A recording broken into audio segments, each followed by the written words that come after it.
Assalamualaikum warahmatullahi wabarakatuh. Bagaimana anak-anak kabarnya? Pada sehat? Alhamdulillah. Sudah berdoa dulu? Sudah sarapan? Ya, alhamdulillah.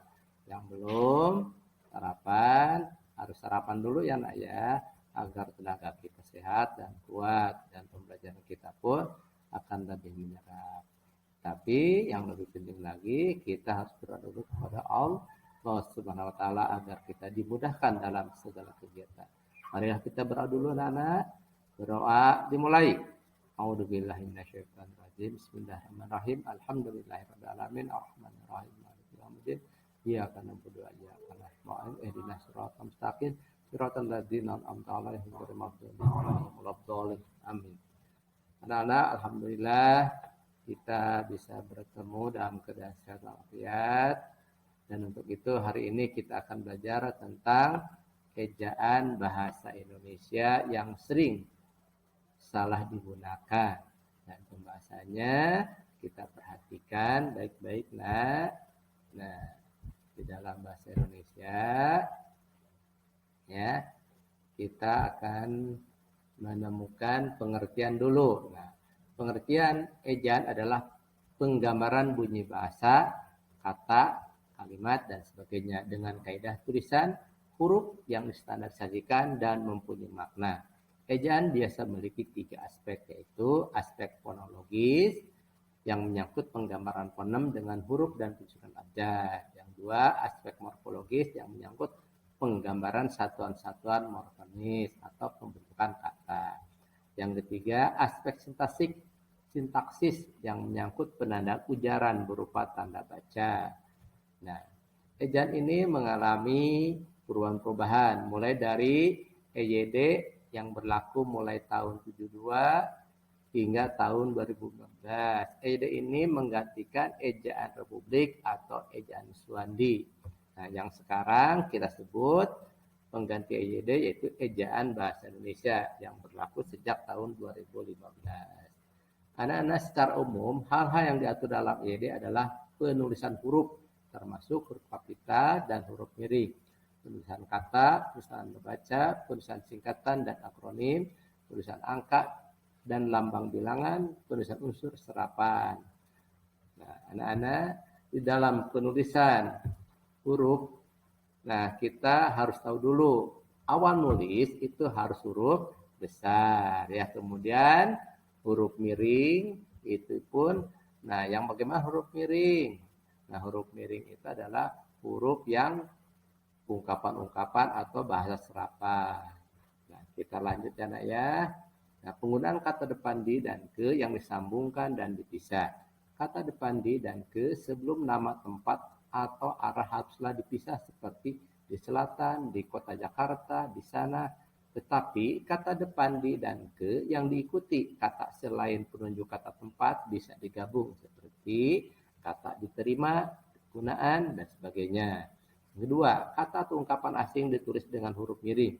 Ungkapan, nah contohnya di sini, ungkapan Bhinneka Tunggal Ika, artinya berbeda-beda tetap satu jua. Nah, ini harus di miring tulisnya. Kita lanjut.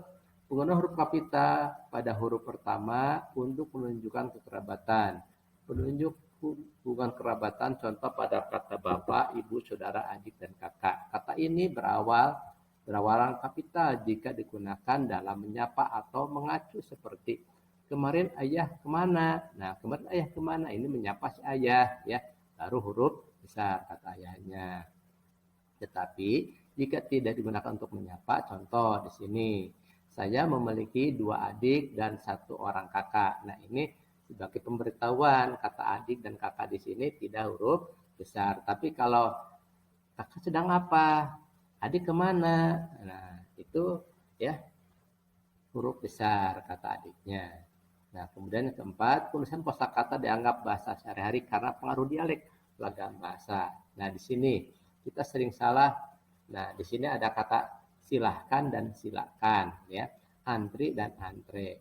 Yang benar adalah kata silakan, bukan kata silahkan.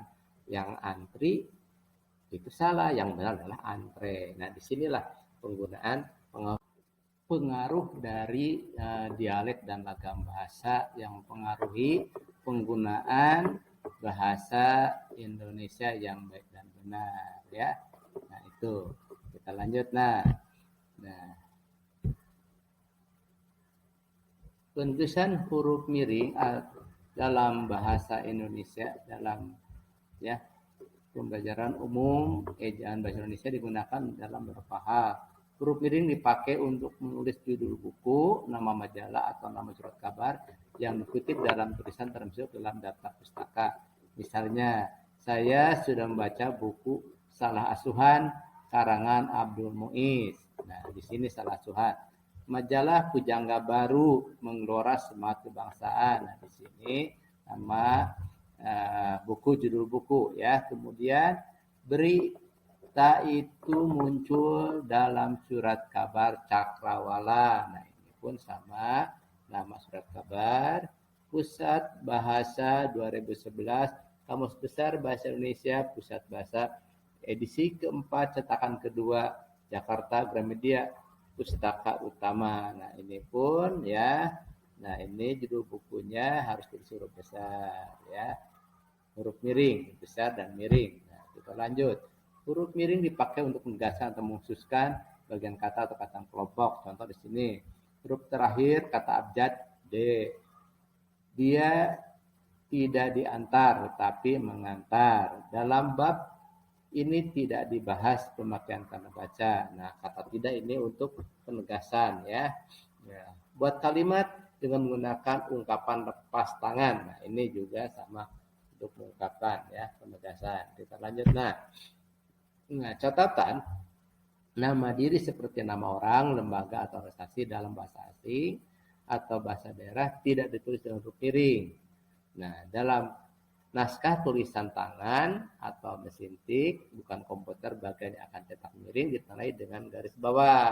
Nah, itu. Kemudian kalimat atau teks berbahasa asing atau bahasa daerah yang dikutip secara langsung dalam teks ini, ya, harus tulisan miring, itu catatannya.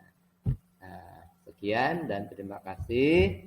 Mudah-mudahan kalian bisa latihan nanti mengerjakan latihan soalnya dalam lembar berikutnya. Assalamualaikum warahmatullahi wabarakatuh.